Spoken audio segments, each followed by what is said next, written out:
मुगलाना,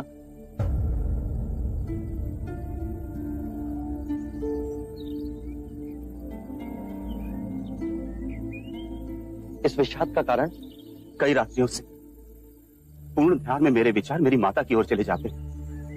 जब मैं बच्चा था तब जाने अनजाने में मैंने उसे कष्ट पहुंचा, परंतु मेरे विषाद का कारण ये नहीं है उसके जीते जी मैं कुछ न कर सका, परंतु उसकी मृत्यु के बाद कुछ कर सकूं ताकि उसकी आत्मा को शांति आए।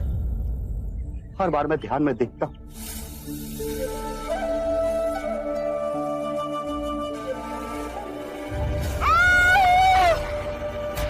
माते।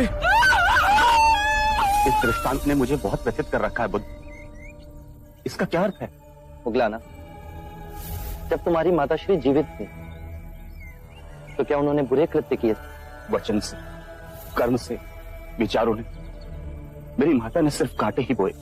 मैं अपनी माता के दुष्परिणामों को कैसे पलट सकता हूं? जैसी भी थी तो मां ही। मैं उस मां के ऋण को कैसे चुकाऊं? अपनी करुणा से मुझे कोई राह दिखाइए। तुम्हारी माता के दुष्प्रवृत्तियों की बात थी, उनके प्रति तुम्हारा स्नेह देखकर मैं अति प्रसन्न हुआ मुगलाना। माता पिता का ऋण तो आकाश के समान है, दिन हो या रात, हर मनुष्य को उस ऋण का सदैव स्मरण होना चाहिए। माता पिता को सच्ची श्रद्धांजलि है कि अपने जीवन को आनंद और संस्कार से जियो, सत्कर्म करो और अपने पुण्यों को माता पिता को समर्पित कर दो। तुम्हारा जीवन तो ऐसा ही है मुगलाना। तुम सेवा, समर्पण, शांति का आदर्श जीवन जी रहे हो। यदि तुम अपने पुण्यों को अपने माता पिता को समर्पित करोगे तो उनके पाप भी कम हो जाएंगे। धन्य हुआ मैं। पवर्ण दिवस पर तुम और संघ के सभी भिक्षु तुम्हारी माता के रूपांतरण के लिए प्रार्थना समर्पित करेंगे।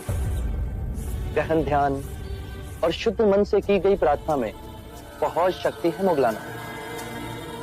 वो तुम्हारी माता के सभी पापों को गला देगी, उन्हें धर्म की राह पर ले आएगी।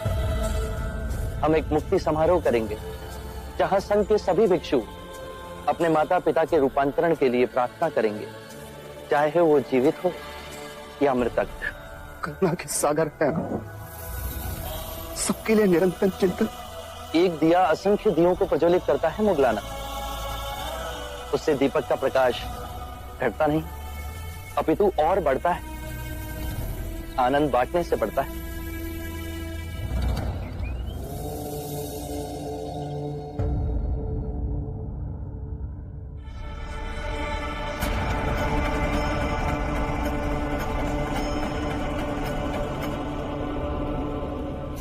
महाराज, मैं ये क्या सुन रहा हूं? आप बुद्ध के अनुयायी बन गए हैं। घोर अनर्थ। अच्छा होता यदि मैं यात्रा पर न जाता। आप ऐसा अनर्थ कैसे कर सकते हैं? आप अपने धर्म को कैसे छोड़ सकते हैं? क्षत्रियों का धर्म आपके लिए सर्वोपरि है। आपका कर्तव्य है मगध की सीमाएं बढ़ाए, चक्रवर्ती सम्राट बने। मैं अपना कर्तव्य भली भांति जानता हूं कुलगुरु। लगता है बुद्ध ने आपको भी भ्रमित कर दिया है। सम्मोहन शक्ति है उसके पास। आपके पिता की तरह आपको भी भ्रमित कर रहा है। कृपया कर बुद्ध पर झूठे लांछन ना लगाएं। महाराज, मैं सत्य कह रहा हूं। बुद्ध ने केवल ऐसी बातें कही हैं जिससे अनेकों प्रश्न उठ रहे हैं, परंतु उत्तर नहीं मिला। जैसा कि ये संसार शाश्वत है या नश्वर, सृष्टि सीमित है या अनंत, शरीर आत्मा दो है या एक, मृत्यु के पश्चात हमारा अस्तित्व रहता है या विनाश हो जाता है। मैं इन किसी भी प्रश्नों का उत्तर नहीं दूंगा कुलगुरु। ये सब आपकी बुद्धि की उपज है। बुद्ध ने कभी भी अपने उपदेश में इन बातों को तनिक तूल नहीं दिया। यदि शाश्वत प्रश्नों का बुद्ध के पास स्थूल नहीं है तो वो किन विषय पर उपदेश देते हैं? उनके प्रवचनों का हमें क्या लाभ? बुद्ध कहते हैं कि अपने शरीर, अपनी श्वास को साधो, उससे अपने अंतर्मन को छिन्न भिन्न करती विभिन्न भावनाओं को समझोगे, दुख और संताप पर विजय पाओगे, जीवन की छोटी छोटी अनेक लहरों के थपेड़ों में सजग और ध्यानपूर्ण जियोगे। बुद्ध जीवन से मुंह मोड़ने को नहीं कह रहे, चेतना से जीने को कह रहे हैं। कुलगुरु, जीवन इन्हीं छोटी छोटी बातों का बहुमूल्य रत्नकोश है, ना कि बड़ी सैद्धांतिक बातों का। छोटे छोटे लोग छोटी छोटी खुशियों के साथ जीते हैं, परंतु आप तो सम्राट हैं। आपका स्तर इस मगध में सबसे सर्वोपरि है। सर का विचार भी मनुष्य बुद्धि की उपज है। लगता है महाराज आप विनाश की ओर जा रहे हैं। एक क्षत्रिय होकर ज्ञानियों जैसी बातें कर रहे हैं आप। क्षत्रिय और ब्राह्मण, ये अंतर भी मनुष्य बुद्धि ने पैदा किया। मुझे बुद्ध के चरणों में शांति मिली।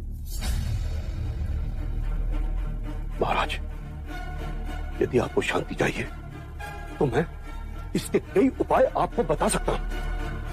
आपसे केवल मुझे अशांति ही मिली है कुलगुरु। आप क्या मुझे शांति देंगे? आपकी बातों में मैं अपने धर्मपरायण पिता की मृत्यु का कारण बना। आंखें मूंदता हूं तो महाराज बिंबिसार की प्रेम भरी मूरत चुप चुप कर मुझे निहारती दिखाई देती है। न रातों को नींद है, न दिन को चैन है। क्षमा करिए महाराज, एक ब्राह्मण हूं, सत्य कहने से संकोच नहीं करूंगा। इस विषाद का कारण पितृ हत्या का पछतावा नहीं, अम्रपाली के भिक्षुणी बनने का आघात पहुंचा है आपको। कुलगुरु,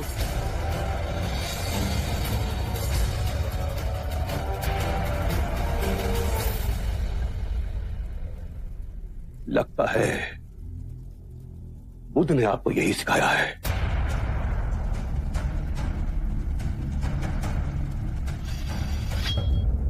मगध के लोगों को आपसे बहुत सारी आशाएं थी, परंतु आप हमारा ही दमन कर रहे हैं। चलिए ऐसा ही सही, हम इसके लिए भी तैयार हैं।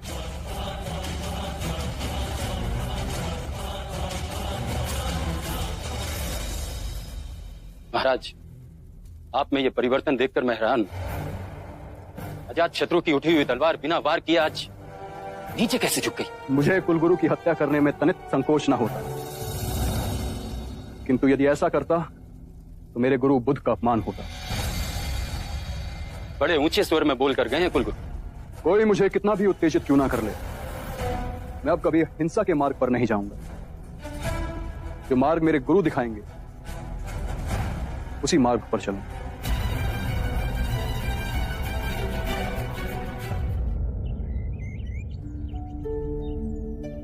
बुद्ध,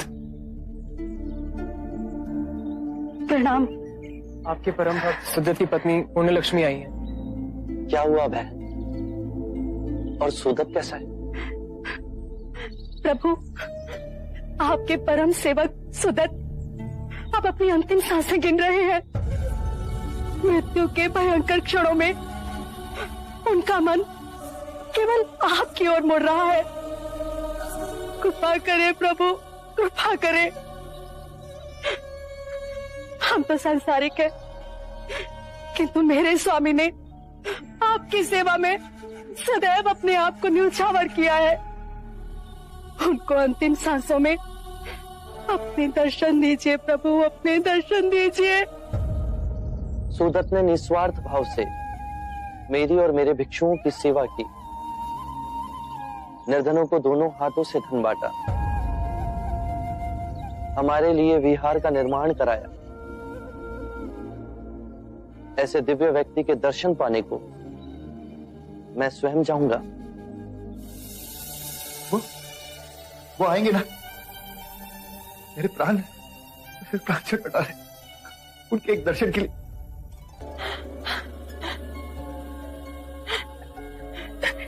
देखिए तो, स्वयं बुद्ध आए हैं। बुद्ध,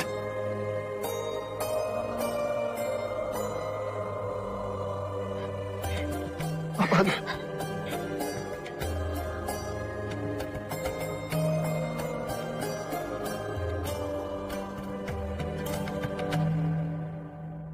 मेरी अंतिम इच्छा थी कि आपके दर्शन कर सकूं।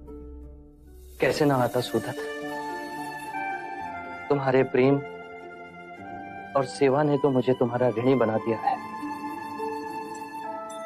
इतने उद्विग्न क्यों? क्या मृत्यु से भय लग रहा है? बुद्ध, भय तो लग रहा है, पर आपको देख लिया तो मन में हिम्मत बन रही। डरो मत सुदत। आज तक तुमने अपना सारा जीवन दूसरों की सेवा की। तुम्हें कोई भी कष्ट नहीं हो सकता। जैसा मैं कहता हूं, केवल उस और ध्यान धरो। मृत्यु का सामना करने का साहस स्वयं तुम में जगेगा। अपनी आंखें बंद करो और ध्यान धरो। मैं ये आंखें नहीं, मैं ये आंखें नहीं, मैं ये कान भी नहीं, मैं ये कान भी नहीं, मैं जिह्वा भी नहीं, मैं जिह्वा भी, मैं शरीर भी नहीं, मैं शरीर भी नहीं, मैं ये चित्त भी नहीं, मैं ये चित्त भी नहीं।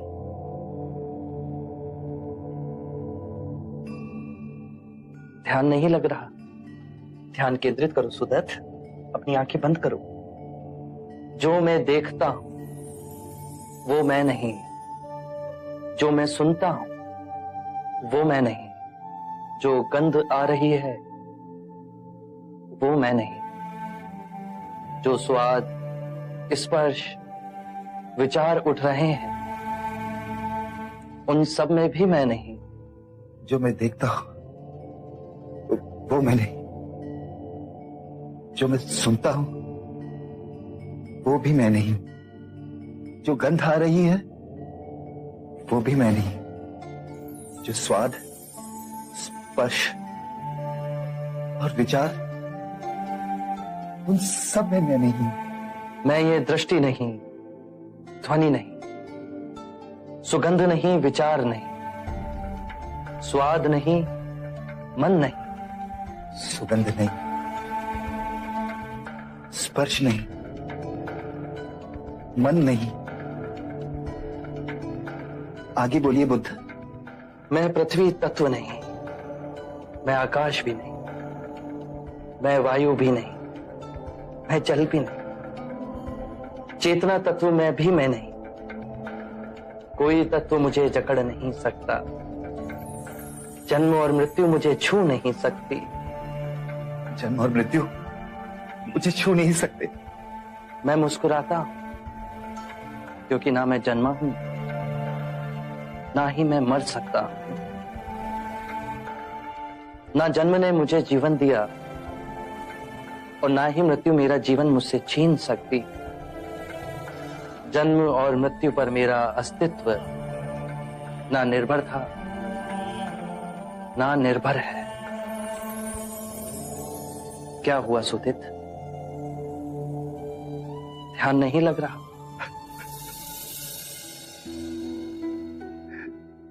ध्यान तो लग रहा है प्रभु। आपके एक शब्द उसकी बूंद की तरह मेरे अंतर मन में गिर रही। मैं तो केवल इसलिए रो रहा हूं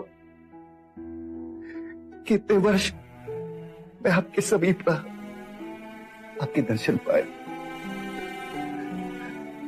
और अंतिम समय में आपके वचन समझने का मुझे अवसर मिला।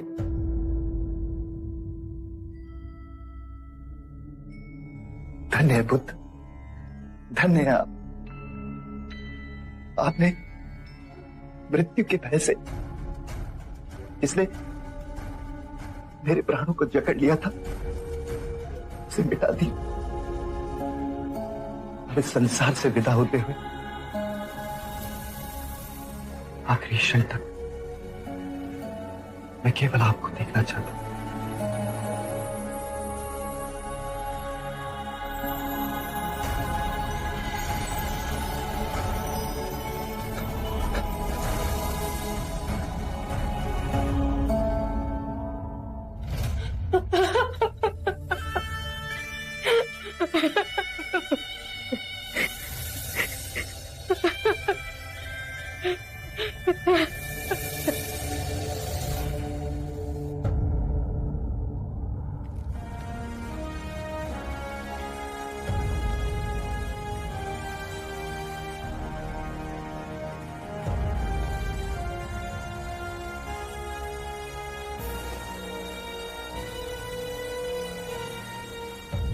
महाराज, ये दोनों व्यापारी आपके समक्ष एक विनती लेकर आए। ये लोग विज्जी व्यापार के लिए जा रहे हैं। रास्ते में वन पड़ता है। वन से निकलने के लिए इन लोगों को सुरक्षा चाहिए। विजी में कोई नया उपद्रव शुरू हुआ है क्या? हाँ महाराज, पिछले कुछ माह से छोटी छोटी टुकड़ियों में लुटेरे आते, चाकू कटार से वार करके यात्रियों का माल लूट लेते और जंगल में ओझल हो जाते। उसके कुछ ही दिनों बाद वही लूटा हुआ माल विजी की मंडियों में ले जाकर बेच दिया जाता है। सेनापति एक कार्य करो, हमारे कुछ गुप्तचरों को साधारण नागरिक की वेशभूषा में विजी में भेजो। उनसे कहो कि वो वहां इस टोली के गठन की सभी सूचना एकत्रित करें। हम सही समय पर उन्हें पकड़ दंडित करेंगे। जो आज्ञा महाराज। इस कार्रवाई में थोड़ा समय लगेगा, पर आप निसंकोच विजी जाएं। आपके साथ हमारी सेना की सुरक्षा रहेगी। हमारी सेना को आपके साथ देख वो आप पर आक्रमण नहीं करेंगे। सेनापति, हमारे 2 सेना नायक सेना बल की 2 टुकड़ियां लेकर इन व्यापारियों के साथ जाएंगे।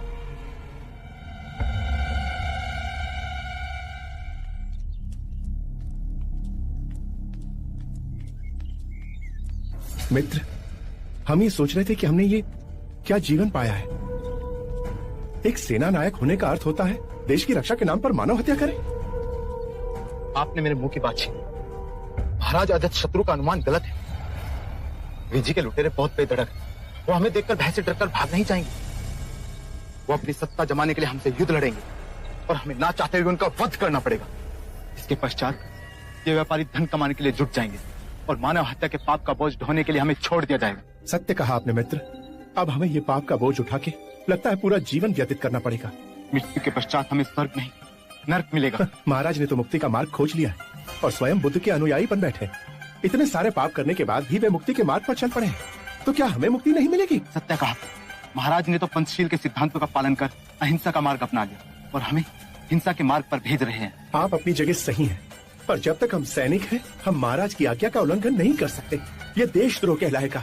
इसलिए हमें कोई और मार्ग ढूंढना पड़ेगा जिससे हमें मुक्ति मिल सके। एक मार्ग है, यदि हम बुद्ध के अनुयायी बन जाएं, तो कोई हमें हिंसा के मार्ग पर जाने के लिए विवश नहीं करेगा। ये सही रहेगा। आज ही हम दीक्षा लेकर भिक्षु बन जाएंगे ताकि आने वाले जीवन में हमें भी मुक्ति मिल सके। चलिए।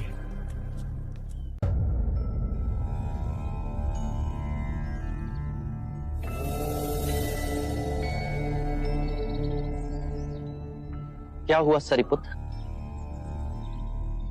क्या मैं चिंता का कारण जान सकता हूं? बुद्ध, मेरी मां बहुत दिनों से अस्वस्थ है। मेरे गांव नाला में उसकी देखभाल करने वाला कोई नहीं। यदि आप आज्ञा दें तो। इसमें आज्ञा कैसी सरिपुत्र? मां की सेवा से उत्तम कोई और कार्य नहीं। सेवा भी एक विशेष अवसर है सरिपुत्र। यदि सच्चे हृदय से सेवा की जाए तो उसमें भी ध्यान साधा जा सकता है। कोई वचन जिससे मेरी मां को शांति मिले? मन और शरीर के स्वास्थ्य का रहस्य है कि जो बीत गया उसका ना शोक मन में हो और ना ही आने वाले कल की चिंता। जिस क्षण में हो, जो क्षण तुम्हें मिला है, जो तुम्हारे समक्ष है, उसी क्षण को पूर्ण ध्यान पूर्वक और पूर्ण समझ द्वारा जी लो।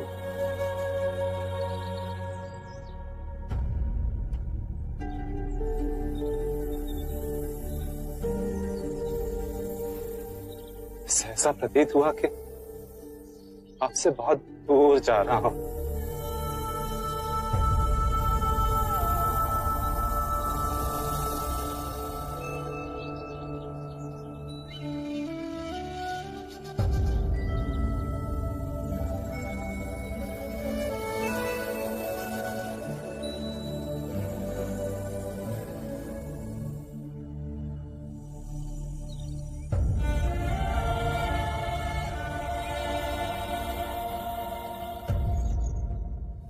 सब अपनी चिंता, व्यथा, शोक ले आपके पास आते हैं। आप इन्हें धीरज बांधते थकते नहीं। यदि तुमने पूर्ण हृदय से स्वयं से प्रेम किया है तो तुम किसी को दुखी नहीं देख सकोगे। बुद्ध, बहुत से ज्ञानी देखे पर आप सा कोई ना देखा। अजात शत्रु, चाहे जितनी भी धार्मिक पुस्तकें पढ़ो, उन्हें चाहे जितना भी कंठस्थ करो, यदि वो तुम्हारे जीवन के कृत्य ना बने तो सोचना कुछ नहीं हुआ। तुम भी किसी दुविधा में दिख रहे हो अजात शत्रु। बुद्ध, आप तो मन की बात पढ़ लेते। मगध के कुलगुरु ने अपना पूरा जीवन देश को समर्पित कर दिया। उनकी सहायता मगध के लिए आवश्यक है, परंतु तुम मेरे अनुयायी बने, इससे वो क्रोधित है। जी बुद्ध, हम एक मत से कार्य नहीं कर पा रहे। मगध के कुलगुरु और मगध के ब्राह्मणों के साथ मेरे संबंध में कटुता आई। ये मतभेद बढ़ते गए तो दो पातों की लड़ाई में मगध की प्रजा व्यर्थ ही पिस जाएगी। यदि तुम्हारे अंतर में मतभेद को मिटाने की आस्था है तो मेरे पास एक उपाय है अजात शत्रु। कृपया बताएं। पहला, दोनों पक्ष आमने सामने बैठ सबके समक्ष ये बताएं कि विवाद क्या है। दूसरा, याद करें जब द्वंद्व उठा तो शुरू कहां से हुआ था, और दोनों ही पक्ष ध्यान में जा उन बातों को याद करें और फिर शांति से एक दूसरे को सुनाएं।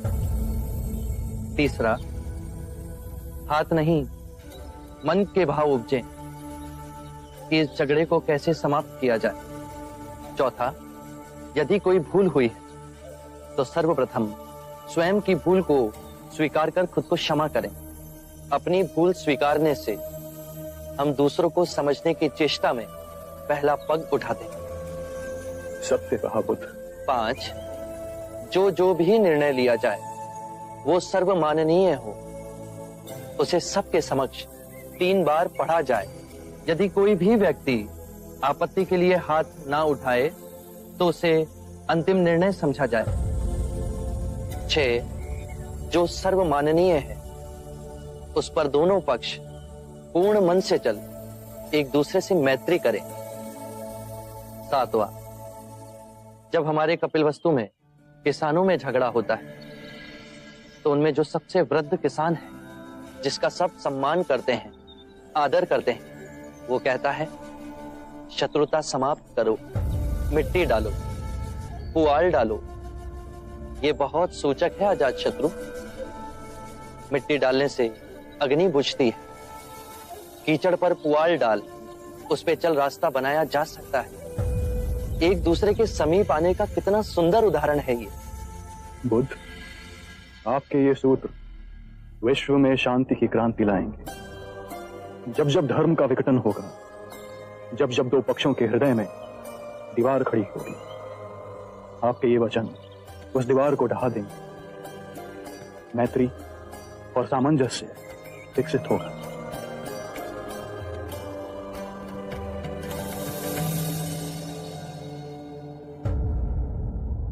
कुलगुरु, हमारे बीच के मतभेद के कारण मगध का कार्य बाधित हो। यदि हम प्रेम पूर्वक अपने मतभेद को दूर कर लें तो सबका भला हो। महाराज, मैं हृदय से आपकी भावनाओं का सम्मान करता हूं। इन मतभेदों को दूर करने के लिए हम 7 नियमों का पालन करेंगे। 7 पग हैं जिन्हें हम मिलकर उठाएं तो सभी समस्या का समाधान हो सकता है। पहला पग है, परंतु महाराज, ये 7 नियम किसने बनाए हैं? स्वयं बुद्ध ने। क्या बुद्ध ने? किंतु महाराज, हम बुद्ध के बनाए नियमों को क्यों माने? क्या वो कोई न्यायाधीश है? ये तो हद हो गई, हद हो गई ये तो। महाराज, यदि हम बुद्ध के बनाए हुए नियमों का पालन करेंगे तो हमें और बुद्ध के अनुयायियों में क्या अंतर रहेगा? यही अंतर तो दूर करना। महाराज, बुद्ध ने जो परम सत्य का मार्ग पाया, उसकी मूल जड़ में हम ब्राह्मणों का खंडन है। वो हमारी भावनाओं का अनादर करता है, वो हमारी संस्कृति का आदर नहीं करता है। फिर वो तटस्थ नियम कैसे बना सकता है? बहुत बड़ी भूल कर रहे हैं आप। बुद्ध ने कभी भी ब्राह्मणों के लिए कोई अपशब्द नहीं कहे। अंधों की पट्टी पहना जिस जनमानस को वर्षों से ठगा गया, केवल उसकी आंखों से अज्ञान की पट्टी उतारी। मनुष्य द्वारा निर्मित अंतर और भेदभाव जिसकी आड़ में मानव ने मानव का शोषण किया, उसे मिटाया है। यही परम सत्य है। आप सब धन और ऐश्वर्य में जी रहे हैं, इससे पहले कि आप बुद्ध की गरिमा पर उंगली उठाएं, मैं आपको यह बता दूं कि मैंने स्वयं अपना राज मुकुट बुद्ध के चरणों में रखा था, किंतु बुद्ध ने वो भी लौटा दिया।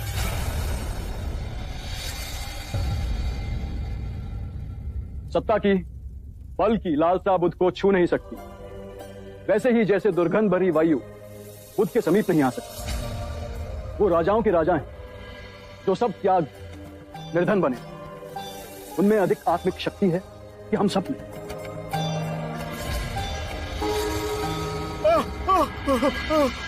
दुहाई हो महाराज, दुहाई हो, आपने हमें वचन दिया, हमारी रक्षा न की महाराज। व्यापार के लिए वीजी जाते हुए हमें लूटा गया, हमें मारा और जख्मी भी किया गया महाराज। किंतु आपकी सुरक्षा के लिए हमने सेना की टुकड़ी भेजी, पर आपके सेना नायक हमारी सुरक्षा के लिए नहीं आए महाराज। केवल 5 सैनिक हमारी तरफ से लड़े और वो भी उन लुटेरों ने मार दिया उन्हें। सेनापति जी महाराज, ये क्या सुन रहे हैं हम? हमारे आदेश का उल्लंघन हुआ है। क्षमा महाराज, हमें भी इस सदन से पहले ही ये समाचार मिला कि हमारे दोनों सेना नायक दीक्षा लेकर भिक्षु बन गए। जब मैंने उनसे कारण पूछा तो उन्होंने कहा कि हम भी अपने महाराज अजातशत्रु की तरह पंचशीलता का पालन कर अहिंसा के मार्ग पर चलना चाहते हैं। महाराज, यदि हमारे सैनिक साधु बनते रहे तो घोर कष्ट आ जाएगा। मेरा बुद्ध से व्यक्तिगत कोई विरोध नहीं है, बस यही कारण है। बुद्ध को क्षत्रिय होकर ब्राह्मण बन गया। यदि क्षत्रिय ब्राह्मणों का आचरण करेगा तो सारी व्यवस्था तहस नहस हो जाएगी। सेना के सैनिकों को कैसे दीक्षा दे सकता है वो? भविष्य की तरफ देखिए। यदि ये मगध के सारे सैनिक भिक्षु बन जाएंगे तो मगध की रक्षा कौन करेगा?